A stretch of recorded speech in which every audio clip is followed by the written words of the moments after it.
एदते को सिद्ध करने की प्रक्रिया इस प्रकार रहेगी।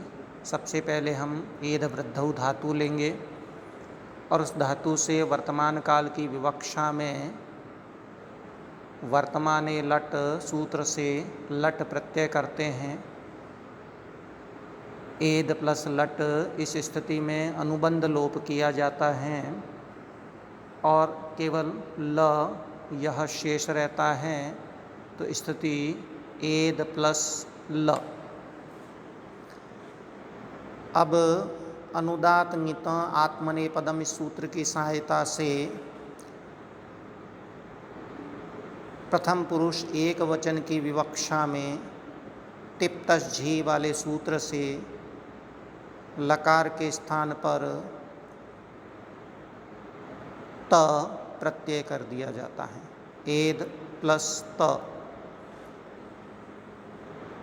त प्रत्यय भी तिंशित सार्वधातुकम सूत्र से तिंग के अंतर्गत आने से सार्वधातुक है और कर्तार्थ में यदि सार्वधातुक प्रत्यय परे हो तो फिर कर्तरी शप सूत्र से शप विकरण लगाया जाता है। शप का अनुबंध लोप करने पर अ शेष रहता है। तो धातु एद, शप का अ और प्रत्यय का त।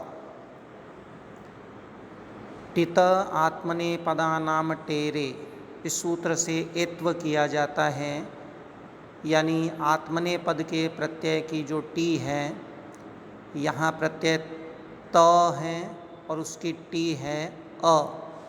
उस अ को ए आदेश कर दिया जाता है और अब इस एद, अ और ते इनको संयुक्त करने पर एदते रूप सिद्ध होता है। इसी प्रकार प्रथम पुरुष बहुवचन में एधन्ते रूप की सिद्धि संक्षेप में बताई जा रही है। सबसे पहले वही एद वृद्धौ धातु से वर्तमान काल की विवक्षा में वर्तमाने लट सूत्र से लट प्रत्यय किया, अनुबंध लोप ल शेष रहेगा, एद प्लस ल। अब प्रथम पुरुष बहुवचन की विवक्षा में अनुदात ङित आत्मनेपदम सूत्र की सहायता से, चूँकि एद धातु अनुदातेत हैं इसलिए इससे आत्मनेपद के प्रत्यय हो सकते हैं। अतः तिप्तस झी सूत्र से लकार के स्थान पर झ प्रत्यय कर दिया जाता है। एद प्लस झ।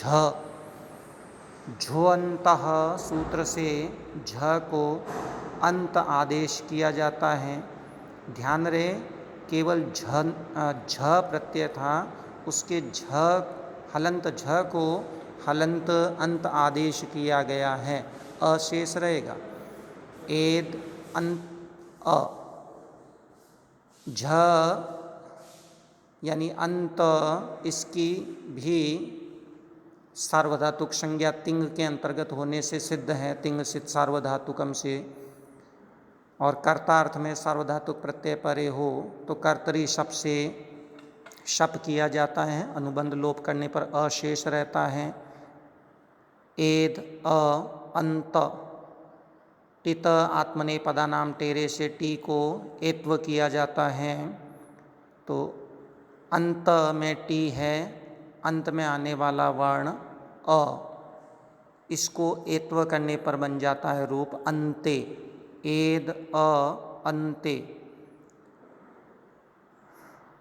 अपदांत अ के बाद पुनः अ आया है तो अतो गुणे से पररूप करने पर बाद वाला रूप ही हो जाएगा। एद अ प्लस अ दोनों को मिलाकर के केवल बाद वाला पर रूप अ और शेष हिस्सा, इन्हें संयुक्त करने पर एधन्ते प्रयोग सिद्ध होता है। इसी श्रृंखला में मध्यम पुरुष एक वचन की संक्षेप में सिद्धि। मध्यम पुरुष एक वचन का रूप है एध से।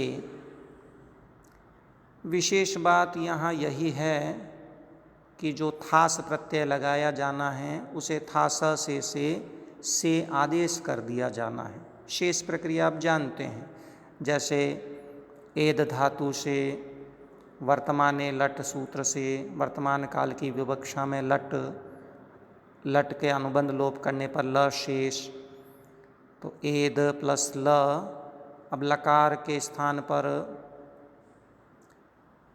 मध्यम पुरुष एक वचन की विवक्षा में अनुदात गीता आत्मनेपदम सूत्र की सहायता से वही तिप्तश झी सूत्र से थास प्रत्यय कर दिया जाता है। एद प्लस थास, थास भी सार्वधातुक संज्ञक है ही, तिंग सित सार्वधातुकम से कर्तार्थ में जब भी सार्वधातुक प्रत्यय परे हो तो कर्तरी शप से सप आता है, अनुबंध लोप करने पर अशेष रहता है।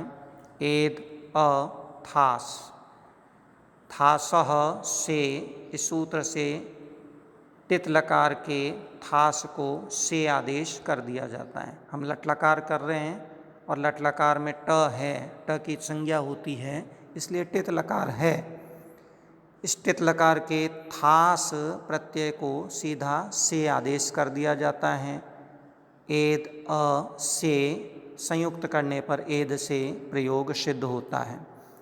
ध्यान रहे यहाँ एत्व की आवश्यकता नहीं है टित आत्मने पदानाम टेरे इस सूत्र से, कारण थास से में पाणिनि मुनि ने सीधे से इस आदेश का विधान कर दिया है। मध्यम पुरुष एक वचन की सिद्धि के बाद मध्यम पुरुष बहुवचन एधद्वे, कुछ विशेष नहीं है, ध्वम प्रत्यय किया जाएगा और उसकी जो टी अम है उसको ए आदेश करने पर एधद्वे रूप सिद्ध आसानी से होता है। वही संक्षेप में देखें तो धातु से वर्तमाने लट सूत्र द्वारा लट प्रत्यय लगाया जाता है, अनुबंध लोप करते हैं, ल शेष रहता है और इस लकार के स्थान पर तिप्तश झी सूत्र से मध्यम पुरुष बहुवचन की विवक्षा में ध्वम प्रत्यय कर दिया जाता है। एद प्लस ध्वम, ध्वम भी सार्वधातुक है। कर्तार्थ में जब भी सार्वधातुक प्रत्यय परे हो तो कर्तरी शप से सप विकरण आता है, अनुबंध लोप करने पर अ शेष रहता है। एद अ ध्वम, टित आत्मने पदानाम टेरे सूत्र से एत्व करने पर यहाँ ध्वम प्रत्यय है, इसकी टी है अम, इस अम को ए आदेश करने पर ध्व, इस हिस्से में ए मिलाने पर द्वे ये रूप बनता है। एद अ द्वे, इनको संयुक्त करने पर मध्यम पुरुष बहुवचन में एधद्वे रूप सिद्ध होता है। उत्तम पुरुष एक वचन में एधे यह रूप बनता है। यह भी बहुत आसान है, जैसे लट लकार करने की प्रक्रिया आप जानते हैं। ल शेष रहता है, लकार के स्थान पर तिप्तश जी सूत्र से उत्तम पुरुष एक वचन में इट प्रत्यय किया जाता है। आपने याद किया होगा त आताम झ ये प्रथम पुरुष के प्रत्यय हैं, थास आथाम ध्वम ये मध्यम पुरुष के प्रत्यय हैं और इट वही महिंग ये उत्तम पुरुष के प्रत्यय हैं। तो इनके यहाँ एक वचन का प्रत्यय है इट, तो इट लगाया जाता है, अनुबंध लोप करने पर केवल ई शेष रहता है। एद प्लस ई, वही कर्तरी शप से शप लाते हैं, अशेष रहता है। एद अ ई, टी को एत्व तो करना ही है। अब यहाँ टी ई स्वयं है,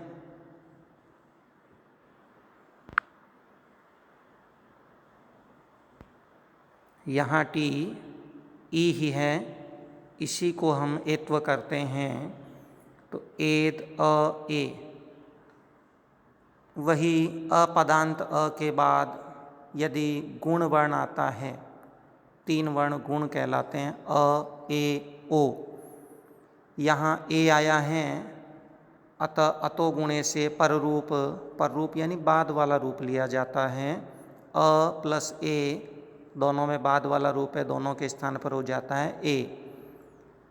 तो प्रक्रिया में सामने दिखाई दे रहा है एद ए, इनको संयुक्त करने पर एधे यह रूप सिद्ध होता है। एद धातु के लट लकार के जो अवशिष्ट रूप हैं उनकी प्रक्रिया थोड़ी सी अलग है। 4 रूप हमारे शेष बच रहे हैं। प्रथम पुरुष और मध्यम पुरुष में द्विवचन के रूप तथा उत्तम पुरुष में द्विवचन एवं बहुवचन के रूप, इनको हम तैयार करेंगे अगली कड़ी में। धन्यवाद।